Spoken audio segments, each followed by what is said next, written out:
We have people still logging in. It is 1 o'clock, and we'll proceed because we have a lot to talk about today. I'm Libby Murphy, and I'm the Director of Program Development for Vision Serve Alliance, and we welcome you to part one of our transportation webinar series, Putting Mobility in Motion, the Potential, Promise, and Pain of Public Transportation, that's presented by Vision Serve Alliance, Aging and Vision Loss National Coalition, and the Alliance on Aging and Vision Loss, a special interest affiliate of the American Council of the Blind. So thank y'all. And we'd like to ask Lee Nasehi, President and CEO of Vision Serve Alliance, to give us a few words. Thank you, Libby. Well, all I want to say is this is a wonderful opportunity. We're thrilled to have so many of you join us today.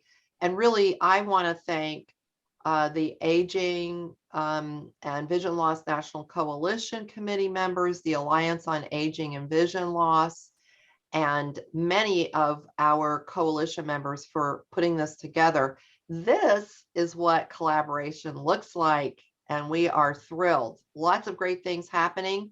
So this is the first of our series on transportation. Sit back, enjoy, and be prepared to jump in with questions when it's time to do that. Back to you, Libby. Thank you, Lee. A couple of housekeeping notes for everyone. This webinar is being recorded and it will be available in a few days along with the slides. And so that's item one. Item two is if you have questions, and please do have questions, we know you have them, just put them in the Q&A box. We will have a Q&A session after each presenter's talk so that we can keep those questions addressed to that particular presenter. So, and then we will answer those questions at the end of each of those presentations. We have a packed program today, so we're going to get to it quickly. All of our speakers are widely known for their particular fields of expertise and their expertise in some niche areas, which is why they're here today, and we're fortunate to have them. Our speakers are, in reverse speaking order, Nancy D. Miller, Executive Director and CEO of Visions, Services for the Blind and Visually Impaired in New York. Denise Jess, Executive Director, Wisconsin Council of the Blind and Visually Impaired in Wisconsin. And Ron Brooks, Founder and CEO of Accessible Avenue, Accessible Mobility for Everyone, who will now kick off our program. Ron, it's all up to you. All right. Hello, everybody, and welcome to this webinar. And I'm really excited to be kicking off this session and the webinar series, The Pain, the Potential, and the Promise of Public Transportation. And I want to just clarify, this is not a promise of potential pain. Those are three separate things. Transit offers tremendous potential. It offers tremendous promise, and sometimes it offers us a little bit of pain. So my role in this presentation today is to really talk about what is public transit and where is it going. And we wanted to start there just because it is a topic that there's a lot of knowledge and there's also a lot of confusion because it means the term public transit means different things to different people. And certainly where is it going? And that doesn't mean like where is the bus down the street going, but it's where is this industry headed? We've been through a time of tremendous change. We're still in it. We'll be in it for a long time.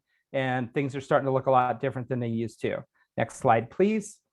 So just a little bit about me. I am a 29-year veteran of the public transit industry. And all of my experience has been in the areas of accessible transit for folks with disabilities, as well as paratransit, which of course is really a subset.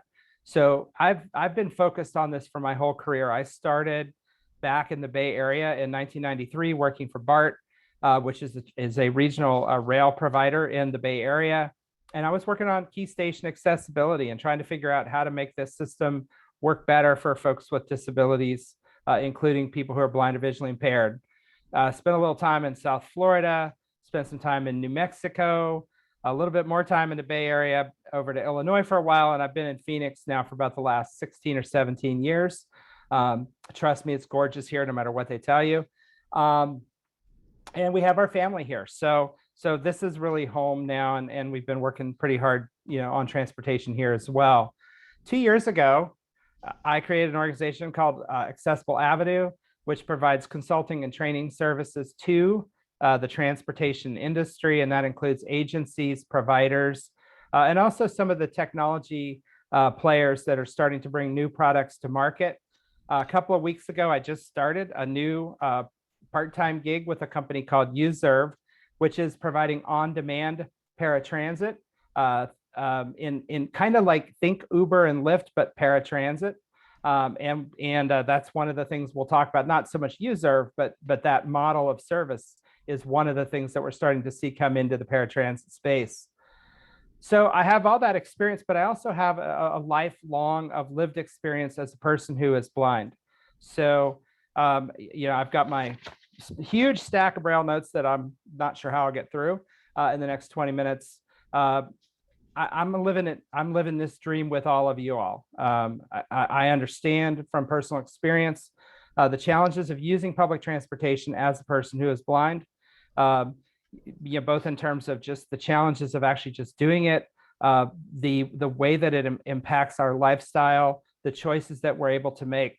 With my wife and I, we've raised a family, dealing with the kinds of issues that we all deal with on a regular basis. So this is personal as well as professional. Next slide, please. So with all this experience, I've learned a lot. And I just want to share a couple of things that my experience has taught me, both my experience as a person and as a professional. And first, it's taught me that the transit industry has very good intentions around accessibility. And this is not always what people believe. I mean, I often hear people believe that transportation people and the people who provide these services, they're out to get us. They're making our lives miserable, and it's purposeful. I mean, I've actually heard people joke about them staying up at night to think of ways to torment us. And my experience is different. My experience is that the people who work in this field want to be here. Most of them aren't making a ton of money. They desire to do good. They have good intentions. And they don't always land. Another thing is that legal compliance is not enough to ensure good quality, accessible transportation service. And we hung our hats on the ADA. I was just starting my career as the ADA was getting started. And I think there was a belief and a hope that the ADA would transform mobility. And it's changed it, but it has not transformed it. And in fact, what we've seen is that the industry has inadvertently targeted the bottom, where they've targeted compliance. And as a result, we largely have legally compliant service that doesn't really meet our needs in many situations. So that's a big focus of my company, Accessible Avenue, as to how to get the industry to stop looking at the bottom and start looking at the rest of it and going beyond the floor to the rest of the building. And then finally, most blind and visually impaired people and most people working in the blindness, low vision community, they really need more information around how public transit is, what it is, how it works, how it's funded, what it costs, what the laws require and what they don't, and how to advocate given all those considerations. Next slide. So here's what we'll cover. We're going to dive right into those issues. And that's really the whole point of this entire webinar series, is to dig into a lot of these topics. But what I'm going to focus on first is the size and shape of the industry. I'm going to talk about traditional transit services like bus and light rail and paratransit, all those things that we've talked about for decades. I then want to talk about new and emerging transportation services, because we have a lot of things happening in the industry, things that are new, things like on-demand transportation, microtransit, which is a form of that, and some other things. I want to talk about some emerging trends and in the areas of service and policy that are happening right now. And then we'll dig in a little bit to the specifics of how the industry is regulated, how it's at the federal, state, and local level, how it's funded and what it costs, and then implications for advocates. So we're going to try to get through all that. I'm not sure if we'll make it, but we're going to do our very, very best. Next slide. So let's start with the industry's big. It is a large, large industry. In 2019, I've got some statistics here, which I'll walk through. 2019 is the year we always quote because it's the last year that wasn't wrecked by the COVID-19 pandemic and the shutdowns and everything that happened.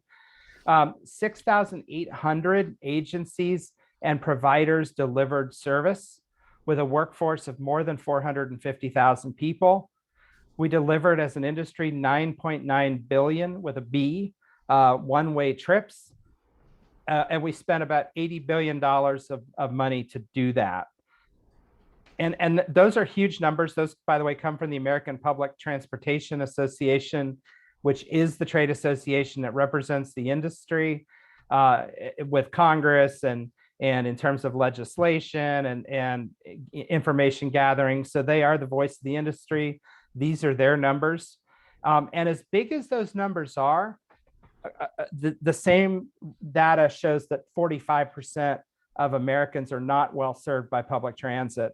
And I suspect that many people in this webinar and maybe on this stage live in communities that aren't especially well served by public transportation. So we have a lot of work to do. Next slide. So for the next few slides, I want to take a deeper dive into what I'm calling traditional transportation. So these are the traditional transit services that have been around literally for decades. This is where the industry was in 1990 when the ADA was passed. And it's where some agencies still are, but these are the traditional. So we'll start with fixed route transit. So fixed route transit, this is an important term because it triggers ADA paratransit, which we'll talk about in a second. Fixed route transit includes bus, light rail, streetcar services, and basically the key defining factor of fixed route transit is that it operates on a route and it operates on a schedule. So if it's on a route and a schedule and it runs all day, it's fixed route transit, and that's important. Now, for the most part, fixed route transit is accessible for people who are blind or who have low vision. The system itself. The challenge that we have with fixed route transit is you have to go to it, and that is where we have a huge challenge in many communities. Because even though the system itself might be accessible, the buses are okay, the drivers often, not always, but often call stops. So it's largely usable. It's getting to it and getting from it are huge challenges. Next slide. Which is a segue into the next mode, which is called paratransit. We've all heard it. Some communities call it dial-a-ride or whatever. Paratransit is a legally required service for any transit agency that provides fixed route transit. And paratransit is really the service that's designed to mirror fixed route transit for people with disabilities who cannot use public fixed route transit. And the reasons that people may not be able to use it can include, first off, they have to have a disability that prevents it. It can't just be because you live too far. But if you have a disability that prevents your ability to use transit, it could be because it's just not accessible to you. It could also be because you can't get to and from it. Maybe it's a wide street that's unsafe to cross. Maybe it's a long stretch of street with no sidewalk and it's unsafe to travel because of traffic. So there are reasons why that you cannot get to and from public transit. That is a reason that paratransit is available. So by law, paratransit operates when and where fixed route transit operates. It is typically advanced reservation, as in the next day, you have to call a day ahead. Shared ride service, meaning that van that picks you up is picking up other people along the way. Some days it might pick up 2 or 3, some days it might pick up none, which of course means you have no idea how long your trip is going to take. That's paratransit. And I would say that up until very recently, most systems, not all, most systems stuck to what the law has pretty much required. And I will tell you that we could talk about any of these services for a couple of hours. We don't have that time, obviously. This isn't the class for that, but there are definitely a lot of rules and restrictions around paratransit. that the law requires, and agencies can always do more. But again, as an industry, we've tended to focus on doing what the law requires, and we don't always do a good job at going beyond that. Next slide. The last of what I'll call the traditional service is commuter transportation. And commuter transportation can kind of look like fixed route, but there are some exceptions. It is service that is specifically designed to get people primarily from suburban areas, from kind of outlying areas in a community into the city center, usually for work trips. It could serve a university, it could serve a downtown corridor, it could serve a major shopping destination. But the idea is that commuter transportation is for commuters. It's for people getting back and forth to work. It is typically provided in buses and trains, depending on the city that you're in. And these aren't the little light rail trains, these are like big trains, like choo-choo trains. And then buses, motor coaches often are used. Services are typically operated morning and evening. They go in the direction of rush hour traffic. And again, the purpose is to get people to and from work. Key thing about commuter transit, it does not carry a requirement for paratransit. So the service itself should be accessible. It should be designed to be accessible for people with disabilities. However, if people with disabilities cannot get to it, there is no requirement for paratransit. And that's cooked right into the ADA. It's been that way since the beginning. So that's something to keep in mind. And as we talk about advocacy, that's a very interesting point, that we want blind and visually impaired people to go to work, and we don't require an accessible means for them to do so if they can't use what's there for everybody. Next slide. So talking about new and emerging service models, a lot is happening in the industry over the last, I want to say 10 to 15 years. The industry has begun to implement some new services. These are accelerating coming out of COVID. As the industry is starting to come back, it doesn't look the same. It'll probably never look quite the same as it did before because people's work patterns have changed so much. But these new service models are there for keeps. I mean, these are coming and they are impacting service in a significant way. We're starting to see a lot of on-demand transit types of services where and sometimes they're disability, they're geared for people with disabilities. Often they're not. They're just services that are put out for commuters often. These are services that typically are going to allow you to use an app to request a trip, and a vehicle will come and pick you up and take you, usually short distances.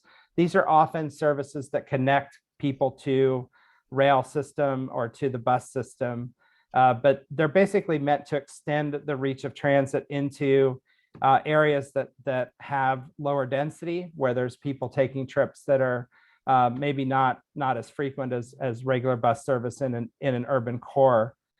And they take shape, take different shapes. There's microtransit, which is it's almost always app-based. It serves a small area. It works just like paratransit, except it's with an app and it's on demand. Most agencies also allow people to call to use those services, but primarily it's geared around an app and a vehicle that's tied to that app.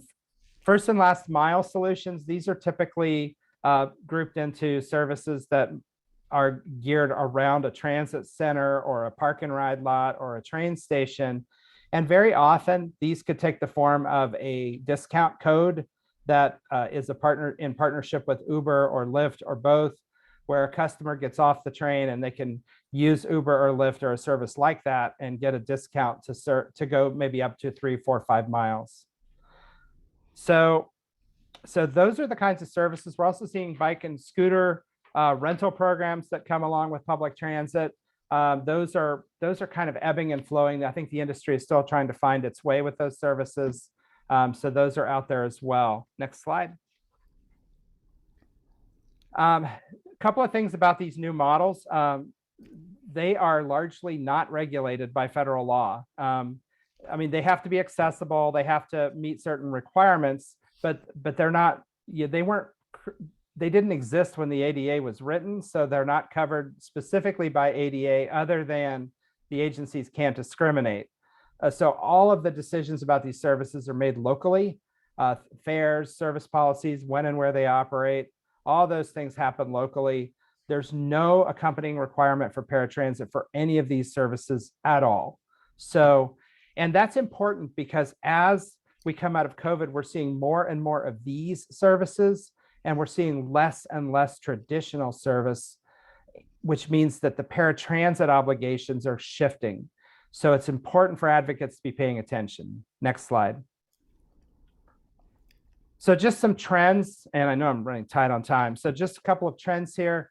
One of the things we're seeing is that the current administration, the Biden administration, has a heavy focus on zero emission vehicles and a priority around equity, diversity, and equity. And equity is important because that term often, it always refers to color, to skin color, to ethnicity, to race, to gender and gender identity. It also applies to disability, although the rhetoric around disability isn't as developed. So it's really important for us as advocates to be talking in the space of equity, because how that equity is defined is going to matter in terms of how services are ultimately shaped. We're seeing an increasing use of mobile technology. That's super important, obviously, because that technology may or may not always be accessible or available. We need to make sure that it is, because it's affecting people. We're definitely seeing a shift from what I would call modal transportation, bus, rail, to more of a focus on how do we get people from point A to point B. I think that's a good change overall, but it definitely creates some challenges. So agencies are starting to integrate services with each other.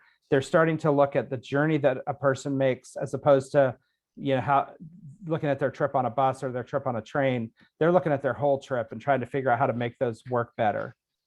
Next slide. So how services are regulated. I'm going to go super fast here, and so we can try to have some time for questions.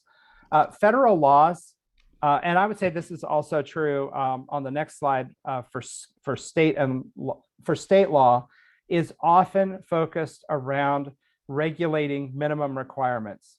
So what federal law basically does is it sets the floor. So these are the minimum requirements that your service has to meet in certain areas. So we have federal laws that address non-discrimination and basic accessibility. There are some federal requirements around driver background checks and training, specifically around drug and alcohol usage. There are protections for labor and for third-party contracting, so that agencies have to meet certain requirements to have, when they want to contract out for service. There are requirements around environmental compliance and management and reporting. The state laws basically vary widely by state. Next slide. And these vary widely, but they tend to regulate. They often provide additional protections. And you see this. I'll use California as an example. They extend additional protections for labor. They set some wage standards within the state. They have some additional environmental requirements. So that's what state law tends to do. Next slide. So this is really the important slide here. Everything about how service operates, what it costs, where it goes, who provides it, all those decisions are local decisions. Everything happens locally in terms of how transportation looks and feels to customers. As long as the agency meets the minimum requirements that come out of the feds or the state, they can kind of do whatever they want in terms of service. And that has huge implications for advocates. Next slide. So cost and funding, this is just a real short message here on this slide. Transit services are subsidized. They are not money makers. No transit service at any level makes money. They are subsidized by taxpayers. And in most cases, riders pay a relatively small portion of service. And this is important because it basically means that communities have to support it. It's not enough for the riders to like the service. The whole community has to like it because they're paying for it. And just one number, there's a couple on this slide, and I'm glad we're going to share the slide. 20 to 50% of fixed route transit services are paid for by passengers. On paratransit, because it's a costly service, the riders pay only about 5 to 10% of the cost of service. So 90 to 95% of the cost of paratransit is coming from taxpayers. And that's important because it's the most expensive service that agencies provide. It's the one they least enjoy providing because it is costly, which means that the advocacy efforts have to recognize that it's expensive. And we have to find ways to address that as we advocate. Next slide. I'm just federal funds. I'm going to hit highlights here. Federal funds are basically used to buy stuff for the most part. So they pay for vehicles, facilities, technology. Basically, if it's a thing, you can probably use federal money to pay for it, but typically it's going to require a local match. Local match money tends to come from states, or it can come from local government, but federal money almost always requires a match. Next slide. Some states provide funding for transit, some don't. It's important to know what your state does. And state money is often used as match, but it can also be used for operations in some states. I live in Arizona. We don't have federal fund or state funds for transportation operations.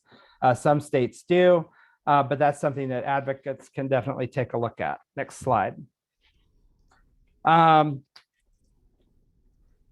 So with regard to, and I kind of skipped over local funding, the local governments pay for most of transit costs. It's paid for with taxes, it's paid for with bonds, typically for facilities and things like of that nature.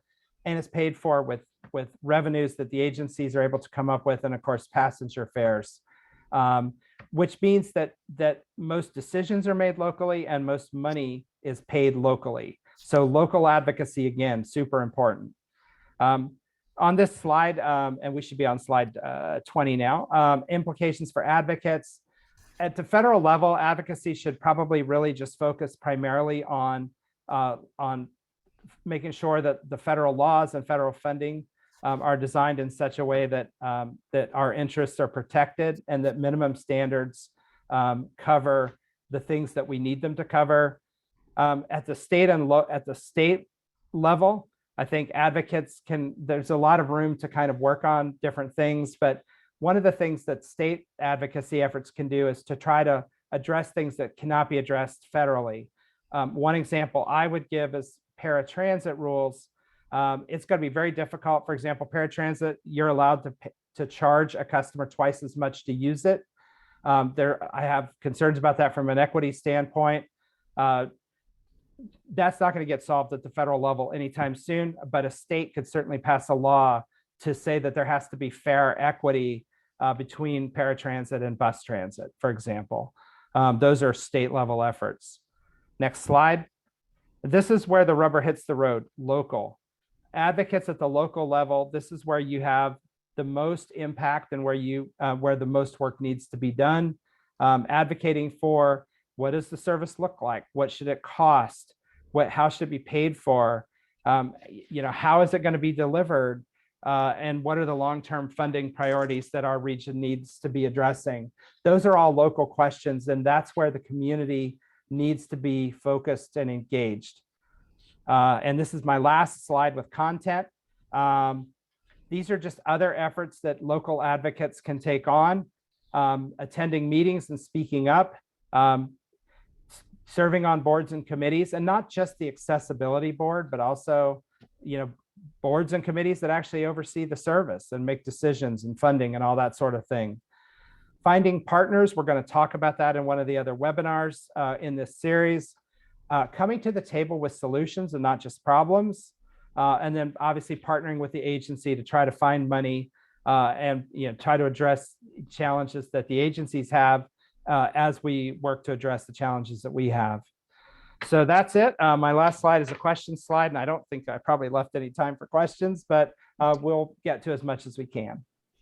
Okay, we do have a couple minutes, and Mary Worstel has asked, and this may be addressed further in a future in one of the other two seminars or webinars, and she asks, to what extent has our community collaborated with senior organizations to advocate or address the gaps in transit access and in equity for older adults? Yeah, definitely. Let's hold that, because there are people who can speak better to that than I can. But yeah, that's definitely an important topic. Okay, and if you don't mind, to keep us on time, we'll go ahead and go to Denise. Mm-hmm. Thank you, Ron. Thank you. And thank you, Denise. Yeah, you bet, Libby. Ron, thank you so much. Good afternoon or morning, depending, I guess, on where you are in this gorgeous country. I'm Denise Jess with the Wisconsin Council of the Blind and Visually Impaired. And my focus, I really appreciate Ron giving us the big picture view on transportation. And I'm going to walk us down to street level at this point to look at the issues that are faced by those of us with vision loss when we access the transportation system. A lot of what I'm going to share is going to be very familiar, especially to those of us that navigate it daily. What we'll do is couple that with what are some of the remedies that, when put in place, can be game changers for those of us that are transportation users, that we can advocate for, in our organizations, that we can train our staff to help advocate for, and most importantly, train our constituencies to advocate for. Yes, and we can go ahead to the next slide. So advocacy, I think, is rooted in my bones. I don't know how to move through the world without advocating. My major part of my career has been as an educator and advocate. The last 6 years have been spent as the executive director for the Wisconsin Council of the Blind and Visually Impaired. I have a very strong bias that those of us living with vision loss need to be in every aspect of our communities, and that needs to be really normalized, that we have a right to sit on our transportation commissions in our communities. And I'm very proud to serve in that role here in the city of Madison, where I live, that we have important perspective to offer that actually increases the inclusion for all people when our voices are at the table. So I'm very much bring a notion of collaboration and being at the table into the work that I do in building those partnerships and coalitions, which is something that I think I'll be talking about in session 3. So I won't get diverted by that now. So we can go ahead and go to the next slide. I want to use a framework for my comments called the Complete Trip Framework. And this is a step-by-step from the moment that someone notices that they want to get from point A to point B, the getting there and arriving at the destination. And I'm choosing to use this framework because so much of the experience for the transportation user, it encompasses all of these things. Sometimes we segregate it to the bus ride or the paratransit ride or the van ride from the senior center or the volunteer driver program, but it's a whole thing. And we know that when our constituencies have positive experiences in the complete trip paradigm or framework, that they're more likely to use transportation services again and feel okay about using them, feel safe about them. So I want to be really inclusive in our conversation. So everything from planning and booking the trip to traveling to the transit stop if it's not door-to-door service, riding the transit, bus, train, van, whatever it might be, and then crossing the street if that is a part of the trip experience, the pedestrian portion of the experience, and then arriving at the destination. And as we visit each place along the framework, the first slide that I'll visit is what are some of the challenges that are presented to those of us with vision loss, and this includes our older adults and other folks with disabilities. Some of these are universal challenges. And then more importantly, I'll focus on what are some of the solutions that create access, and how do we go about advocating and strengthening our voices around them. So we can go to the next slide. When we need to, let's see, we're still on the complete. There we go. Yay, thank you. So planning the trip, as Ron mentioned, it often requires, if you're using volunteer ride service, driver service, medical, non-emergency medical transport, or paratransit, it does require booking in advance. And that is, I didn't list it here, but that is a significant challenge. For some services here in the state of Wisconsin, you have to book the ride a week in advance. So please plan your virus, okay, folks, so you can get to the clinic, with a ride as you need it, or plan when you're going to be out of milk, so you can make that grocery store run. So that is a huge barrier for those of us who use transportation services, to have to book so far in advance, and then sometimes to have those rides cancel just up to the point when we're ready to walk out the door. Additional ones are that many of the scheduling tools, whether they're print schedules themselves, or an app-based schedule, or a website-based scheduling tool, simply are not designed with screen reader or magnification or high contrast in mind. So then that reduces our ability to do that independently and privately. We also know from our work that there's a lack of training opportunities for folks, no matter how hard we are working in our agencies, that there are so many folks that don't have the necessary skills to use access technology to make these trips and plan them. And then there's a fear of outing oneself that I think we all know really, really well. So if someone has to ask for help in scheduling the trip, will they maybe not schedule it because they don't want to have to out as someone with vision impairment? And next slide. So what are some of the ways that we can create greater access? One is of some of the obvious, creating large print materials, screen reader accessible websites and apps, phone support beyond the standard business day, and mobility managers. So the first three often are things that we working in the field of blindness and vision impairment need to come up to bat to advocate for. I have a strong working relationship with our transit provider here, and we'll often give them feedback on, the new website, not so screen reader accessible, or they'll seek feedback from me on how accessible things are, or one of my staff to do testing. So that's one of the areas where we can really step in to advocate to make sure those materials are accessible and available to our constituencies. Mobility, it kind of really feeds into what Ron said about that there's the bare minimum standard according to the ADA, which is often insufficient. And so how we need to uplift that to a greater level of access. Mobility managers, if you aren't familiar with this program, I'm going to highly recommend that you visit this webinar for the second session on June 21st, because one of my colleagues here from Wisconsin will be discussing the mobility management program. These are folks who are experts in knowing how to get from here to there. And so people can work with them to help plan and work out the details on a trip.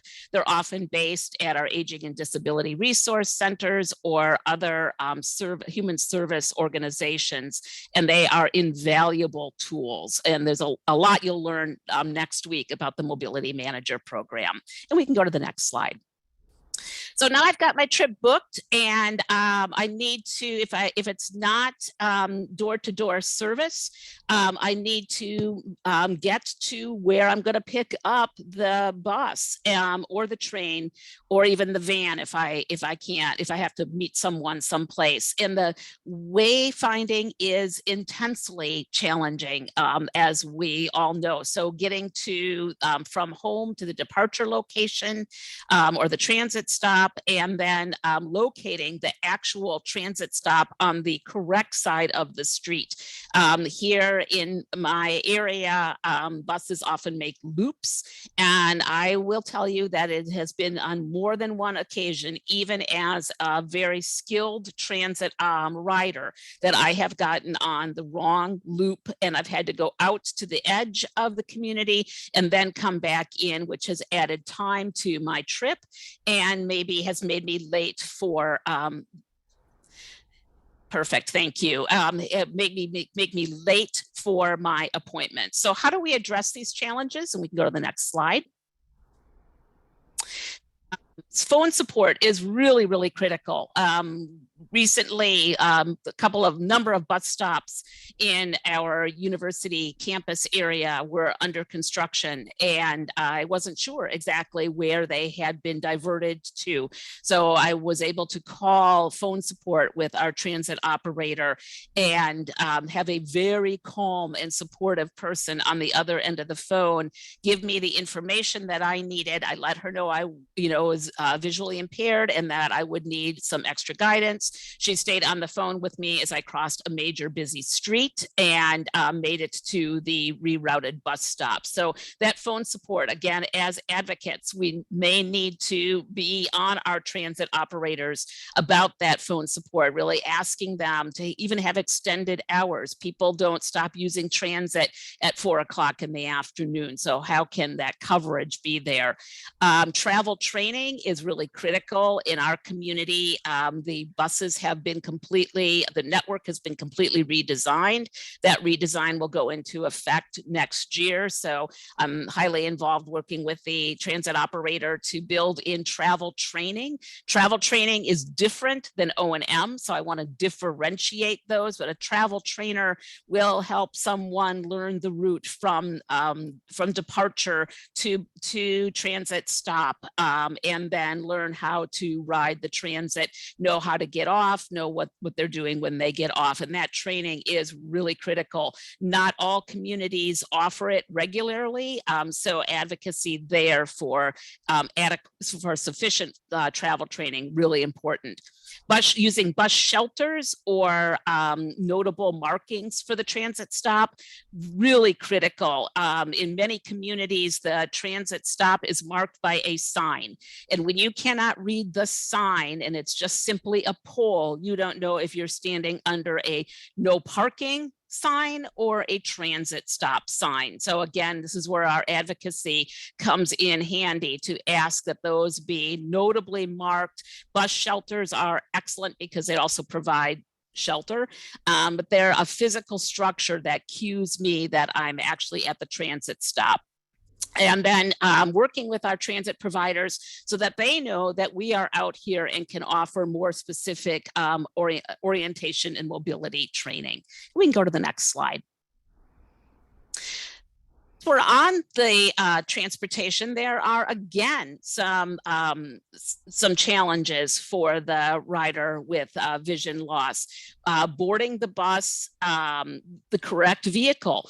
Oftentimes, especially in downtown locations, there might be a whole lineup of buses. And this is one of the reasons that folks with vision loss often don't want to use fixed route transit, is that it's so confusing to know where the heck is the bus, is this my bus that's going to go to my neighborhood? And so boarding the correct one, locating an open seat, especially during rush hour, huge challenge, and then getting off at the correct stop. So we can go ahead and go to the next slide. So there are some excellent ways that we can advocate for these things to be happening. One is automated announcements. Some places are still having drivers verbally call out the stops, which is unfortunate. Some mini transit systems have these automated, both an external announcement that says this is the number 42 bus headed towards, and they give you that location. The internal, stop ahead at Washington and Maine. And that auditory cueing, it's also available in text on our buses, and so that those who live with hearing loss can be able to see the notification, and I can hear the notification. That was a game changer. Disability aware operators. And again, this is where we as agencies that work with folks who are blind and visually impaired can reach out to our transit operators to offer training with them and to support their drivers in really being successful. Because as Ron said, transit is really interested in being, community minded and creating space for all. But sometimes they don't know how would look like. So, having folks that greet us as we're boarding, maybe even confirming that we've gotten on the number 42 bus, that point out open seats and can actually describe those, not just say there's an open seat over there, but, on your left-hand side, about 3 seats down, there is an open seat. And that can confirm the stop location before we get off the bus. I have had drivers who will say, you're getting off at East Washington and Livingston. Is that the stop you want? And I'm like, yeah, thank you so much. All right, we can go forward. Once we are off the bus, unless again we are getting door-to-door service, we may need to walk. We are then in the pedestrian mode once again.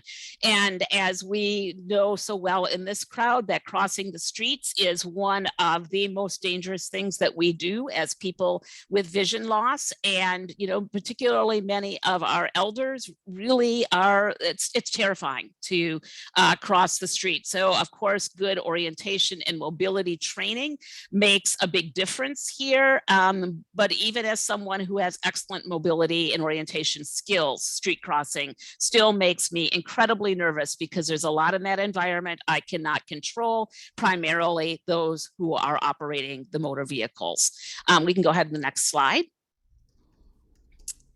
So there are ways to create greater access. So having transit operators give information to passengers about a more accessible stop. I have had transit operators say to me, there's no signalized crossing here. If you get off at the next stop, you've got a signal. And that is just profoundly appreciated by me, because sometimes I don't know that there's not a signal, and I'll get off the bus and realize there's not one.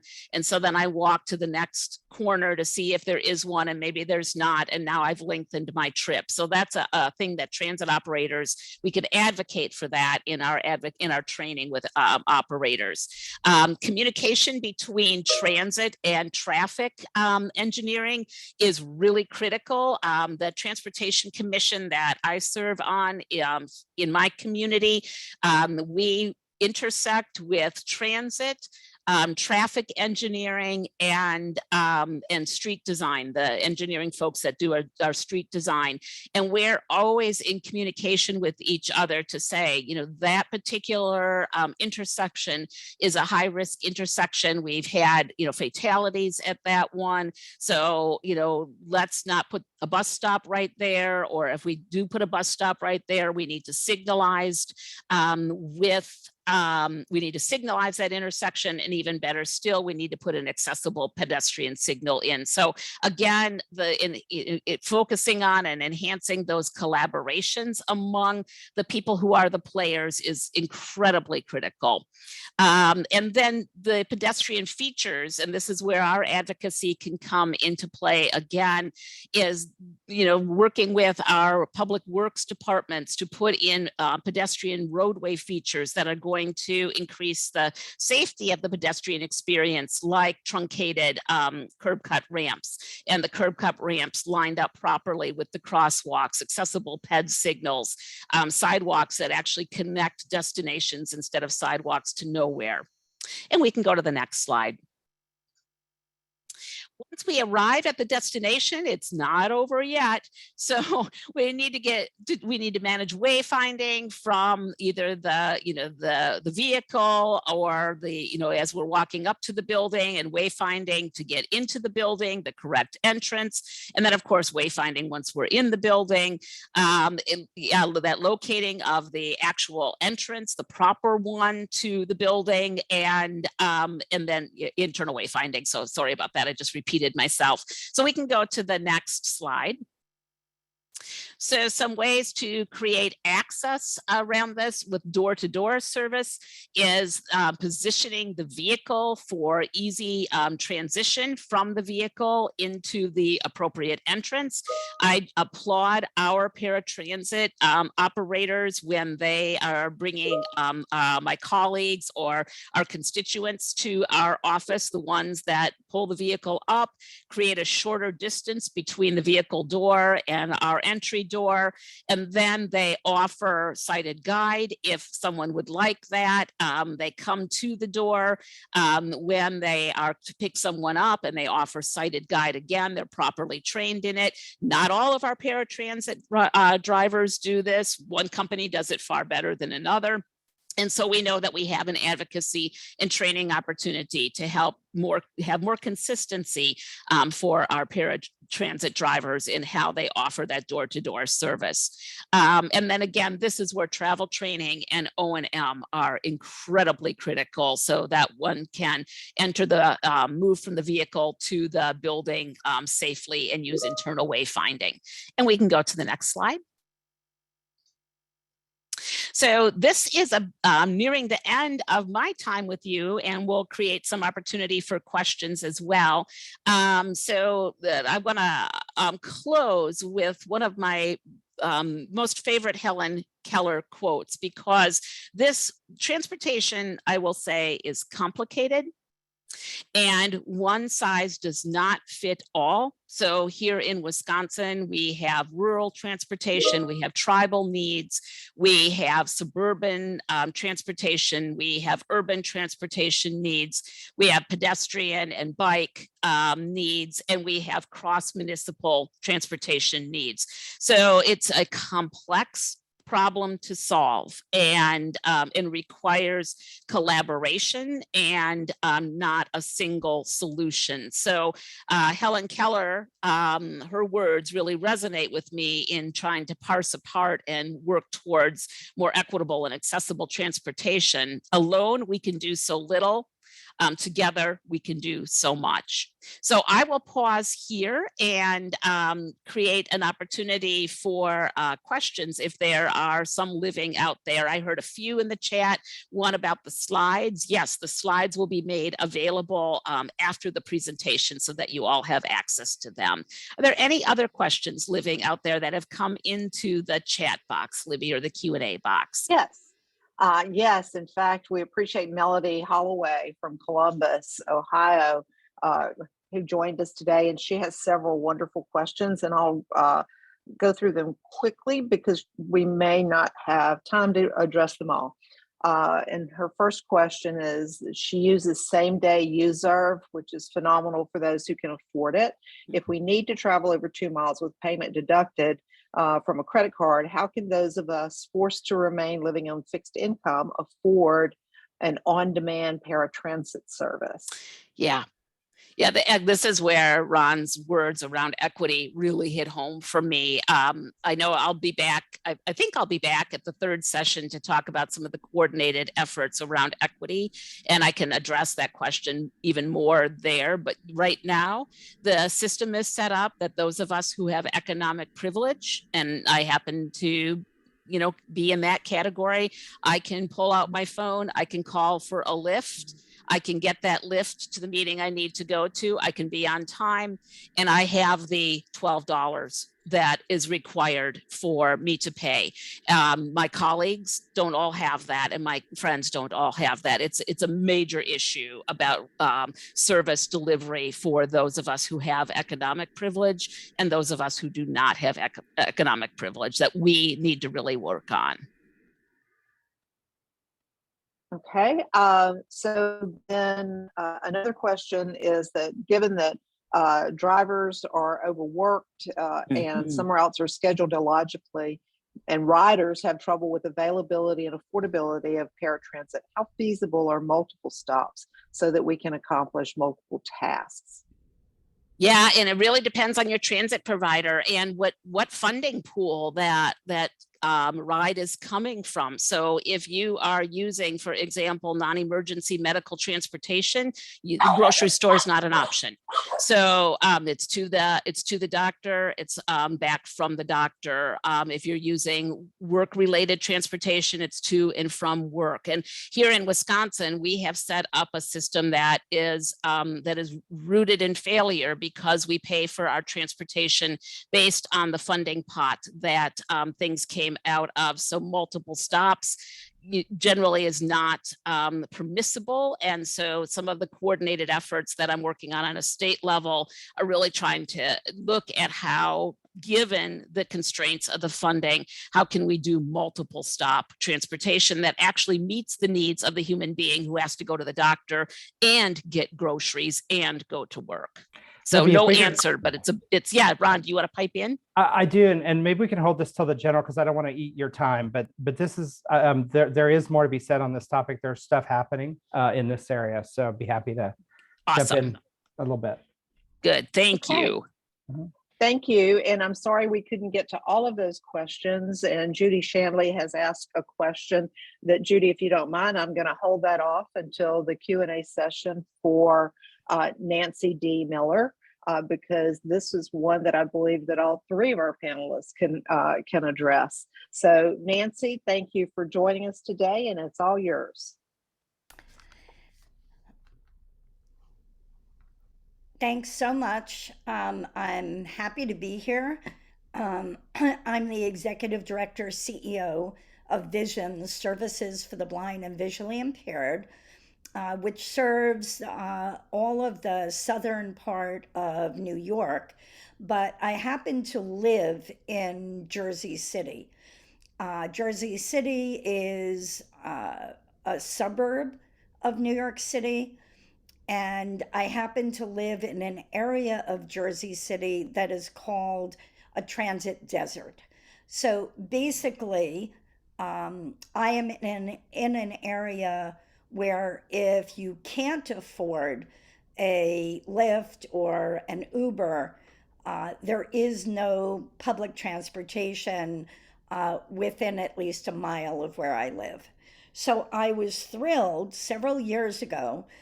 Jersey City came up with a micro transit alternative for not only residents of Jersey City, but also anybody who works there or travels through Jersey City to get from one location to another. And we are a major hub for transportation into New York City, which is just across the river. I consider it transit for all, but it's called Via Jersey City. It's purple vans and purple cars that are branded, and on the top of those vehicles are advertising areas, which is how some of the service is paid for. It is on demand, it is low cost, it is accessible, and it has been wildly successful and positively adhered to by everybody who is using it. Next slide. Yes, I've been doing this work as CEO for 35 years. My agency serves over 7,000 people a year. I am very involved in the aging network, and my focus on transportation has really been from the point of view of non-drivers and pedestrians. Next slide. So what is Via Jersey City? It's on demand, it's dynamically routed, it's mobile app or phone requested. It's basically a shuttle service that takes you from the outer areas of Jersey City into the inner areas where you can pick up the train, the light rail, the ferry services, all the other transit options. It's open to all residents, workers, and visitors. You get a ride to go from point A to point B anywhere in the service zones.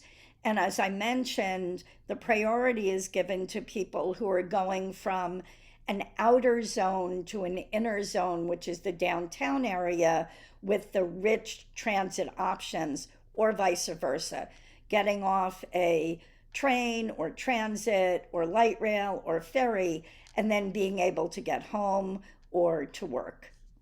Next slide. It's available from 6 a.m. to 10 p.m., Monday through Friday. On Saturdays, it's available from 8 a.m. to 10 p.m. And again, it's available to anybody. You sign up with the app or you call a phone number. Next slide. Question always is it wheelchair accessible? And yes, you can either request a wheelchair accessible vehicle on the app or you can call. And once you are in the system, they know whether or not you need a wheelchair accessible vehicle. Next slide. So it started as a Monday through Friday service. It was so popular that it expanded to weekend service. It was even more popular, so they have added vehicles. And most of the vehicles now are electric. So it is also helping the environment, in addition to it being an on-demand service for anybody. It has actually helped the underserved communities the most. Next slide. So since its launch, the service has doubled. 51% of the riders report an annual household income of less than $50,000, and 88% of the riders identify as a person of color. Now, Jersey City has a population of 257,000 people, and it is the most diverse city in New Jersey and one of the most diverse cities in the country. So the fact that this is a service that is being used by people of all backgrounds and all ethnicities and all income levels is one of the reasons it has been so successful. Next slide. So there's a mass transit newsletter that featured Via Jersey City. And this is what it said about the service. It's municipal subsidized, on demand. It is a ride share, and it is operated in partnership with Via. Why is it so successful? Jersey City and the mayor knew exactly what goals they wanted to achieve. They knew how to measure them, and they have kept Via to those goals and made sure that everything that was expected has actually been delivered. The number one goal was to address the transit deserts in the city by providing first and last mile connections. But also there are sustainability and environmental goals. Yes, it does receive some federal funding in addition to the city subsidy, but the goal is also that this will be good for the environment. And because Jersey City is right next to New York City, a goal was to reduce the number of single occupancy vehicles that are on the roads with just one driver. Next slide. The design is really critical to the success. So there are service zones, and Jersey City has what we call two downtowns, a central downtown, which is rich in transit and pretty densely populated, and an outer area that is less populated and often has not only fewer but no transit options. So the goal was to make sure that people who didn't have a public bus or didn't have a light rail or a train or a ferry would be able to get to where they could pick up that other public transportation. So the zones are created so that you generally are not going from the outer part to the outer part. You're going from the central part to the outer or the outer to the central. Rides either have to originate in the outer zone or they have to end up in the outer zone. So again, that was the goal of the city, to get the less populated areas to the more populated where they could pick up other types of transit. Next slide. We're using VIA in-house technology. So they have algorithms that basically determine what the likelihood is of who's going to be using it when, how many vehicles are needed. And the goal was to achieve wait times of 15 minutes or less. And that goal has been achieved. Service launched with 15 branded Mercedes Metris minivans. I think we now have triple that number that are actually working. Local drivers were hired, and they had not only extensive background checks, but extensive training. And that training included how to interact with a person with a disability, not just wheelchair users, but any disability. Next slide. What was really interesting was how Via Jersey City advertised that it was available. So anybody who is signed up for text messages from Jersey City for any reason, changes in parking, where a manhole is being worked on, street closures, any announcement that you've signed up for from Jersey City, the announcement of Via Jersey City came to you. It was advertised in billboards, it was advertised in any city agency that you called. There was an advertisement about Via. It was on all the local news, radio reports, and the community needed to be educated about how to use the service. If you were going to be using the app, what it was, how to download it, how to book a trip. They also made that phone available during all the hours that the service is working. So from 6 a.m. to 10 p.m., you can call a phone number with a person and book a trip or ask a question. There were key performance indicators, which was basically how many riders were using it each week, what the utilization rate was, so how many vehicles were being used each hour, and the quality of service goal of wait times of 15 minutes or less. Next slide. So Via Jersey City is using and maintaining this service now. It's over 2 years that we've had it. Day-to-day operations are managed by Via. They're using Via technology, which is very similar to Uber and Lyft and other on-demand car services. People can request a trip. They will be directed to, quote, a virtual bus stop, but As a person with a disability, you can identify that, and they will make sure that your pickup point is at a place that you can get to. If available, they will match multiple vehicles who are heading in the same direction, but there are multiple stops. So you don't all go to the same location. They have stops along that general route that a passenger is taking. It has dramatically helped reduce congestion and emissions while providing a much more efficient rider experience, not only for non-drivers, but for people who don't want to drive in a very congested area and pay for parking or deal with the delays as a driver.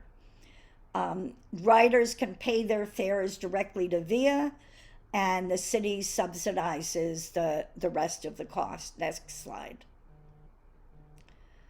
So this was the big focus. Jersey City wanted to create an accessible service with affordable fares that was not only ADA compliant with their vehicles and their stops, but went beyond basic ADA compliance. They wanted booking options for people with and without smartphones, and they also wanted payment options for people who are unbanked. Many of the people, especially of low income, living in Jersey City and in many areas, don't have a bank where money can be deducted from. Next slide. So what does it cost? So it is $2 per ride when you're going to or from the central zone, and it's $2.50 per ride if you're going from the outer zone, which is very affordable, even for people of very low income. You can make your payment by the app, or you can use a prepaid voucher. You can book rides using the app or calling a dedicated phone line. Next slide. Safety and security were a major focus. People who are wheelchair users and who need wheelchair vehicles do have direct door-to-door trips. VIA vets every meeting corner. They look at the traffic safety, lighting, crosswalks. And again, if you are a person with a disability, you can ask for a virtual bus stop or a pickup that is convenient for you to get to. Every stop is reviewed, and there is a feedback system. So if you're a user of VIA, you can let them know exactly what's working and what isn't working. Because no credit card information is retained, that's a big security factor. So even if the system is breached, there are no credit cards. The access to the system is secure.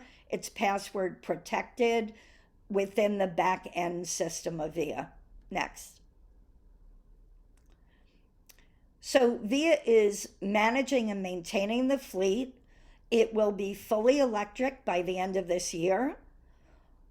They're the ones who manage when a vehicle goes off the road in order to be recharged, so that they know exactly how many vehicles have to be in operation to meet demand, so that you have no more than a 15-minute wait.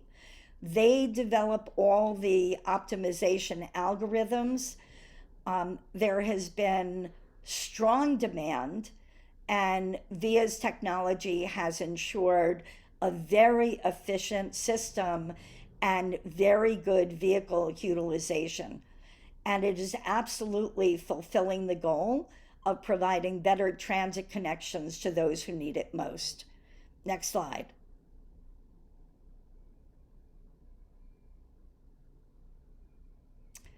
So the goal from now is to develop the alternate strategies for long-term sustainability.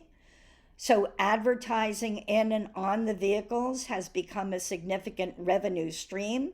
How do you pay for it where it's not coming out of just taxpayer dollars, especially because Jersey City has a very, very large low income population?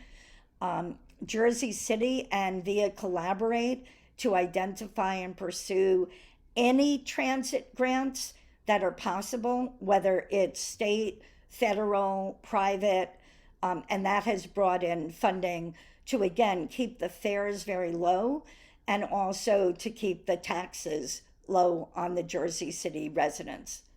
Next slide. So looking forward, I think as Ron and Denise have talked about, on-demand microtransit has really exploded, not just in the United States, but throughout the world.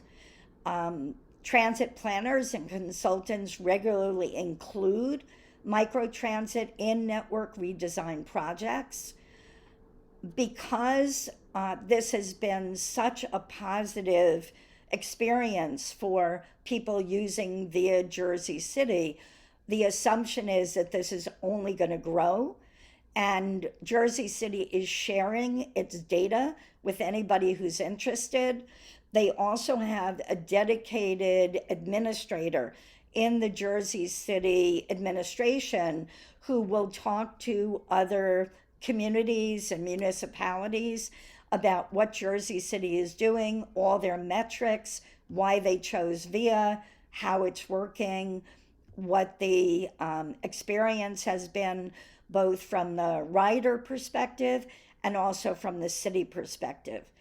And the reason I'm so gung-ho about VIA Jersey City or programs similar to it, which do exist around many parts of the United States, is for many people who are blind or partially sighted, this has been the best alternative to a paratransit system that both in New Jersey and in New York is basically broken. You end up riding sometimes hours to get to a location that may be only 20 minutes away. It is supposed to be an equivalent system to public transit, but it is definitely not. It is separate and it is not equal. And by having an on-demand system that isn't just used for people with disabilities, it is meeting the needs of older adults, it's meeting the needs of low-income residents and workers and travelers through the city.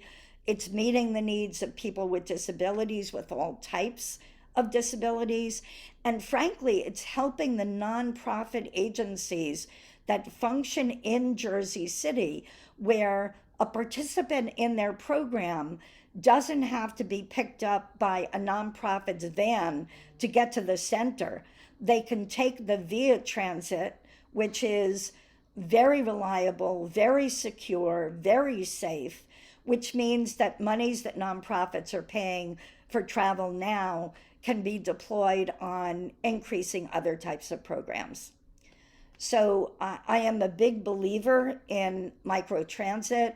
This is just one example of how it's being used and how it's being used in a way that is not placing the burden of hugely increased taxes on the residents of an area that is basically a commuter corridor to get to and from New York City. Next slide.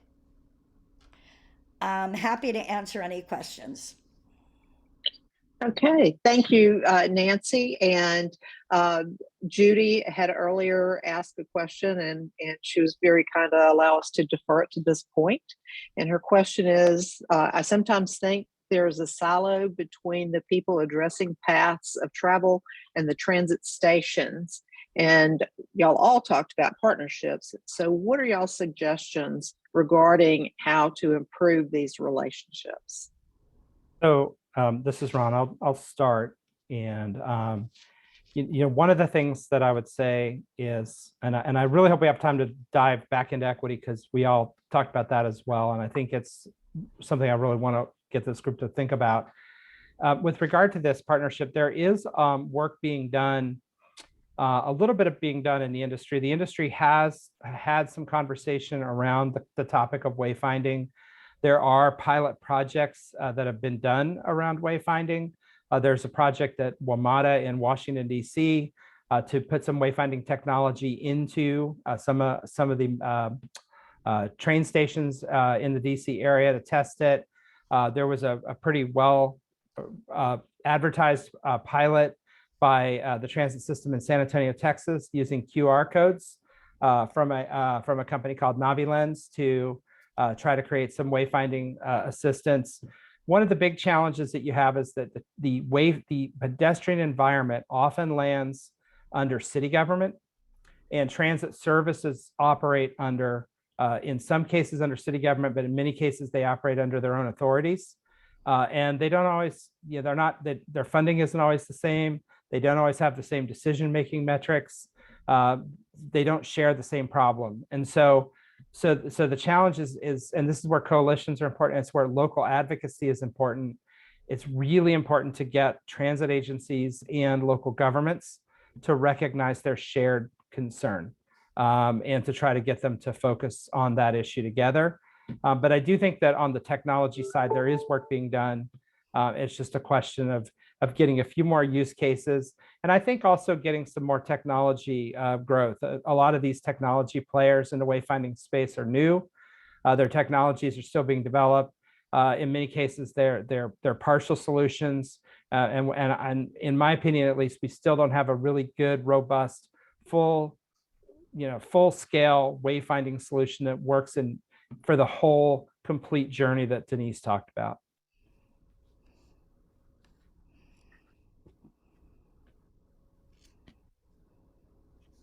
Nancy or Denise, do y'all want to add to Ron's comments? I think from the point of view of a vision rehabilitation agency that provides orientation and mobility training for people of all ages, we don't have enough orientation and mobility instructors to be able to teach everybody from their door to their destination. But for those who do access our service, that is in fact one of the benefits of getting orientation and mobility instruction, that everybody has a different route, a different way, a different walking path that they need to use. And to be able to have an individualized training that will get you to where you want to go, not a generic place, is, can't be replaced. So the more we can do to support orientation and mobility training and more people to get into the field, because we have a personnel shortage. But it is absolutely the case that we have people who want to work, are ready to work, are legally blind, they've gotten all the work readiness, they have their assistive technology, and yet they can't get to where they need to go in order to get to where the jobs are. So we have a lot of work to do. I really appreciate both Nancy and Ron's perspectives on this. I think the only other thing that I would add is to start where you already have some potential for relationship. There's not one avenue into this work. There's not one avenue in. So if you have a strong O&M team, how can you partner with the travel trainers in your transit operation and build those relationships? If you have a strong connection, in my case, I have a strong connection with traffic engineering, and then how do we build that those relationships with our transit providers and our street builders. So, look at where those relationships are already blooming, and then spend the time fostering those and growing them, because good relationship becomes contagious, and then doors open in ways that we didn't even expect. So I would just say really start where you've already got some authenticity and go from there. This is Nancy again. I would add to what Denise says.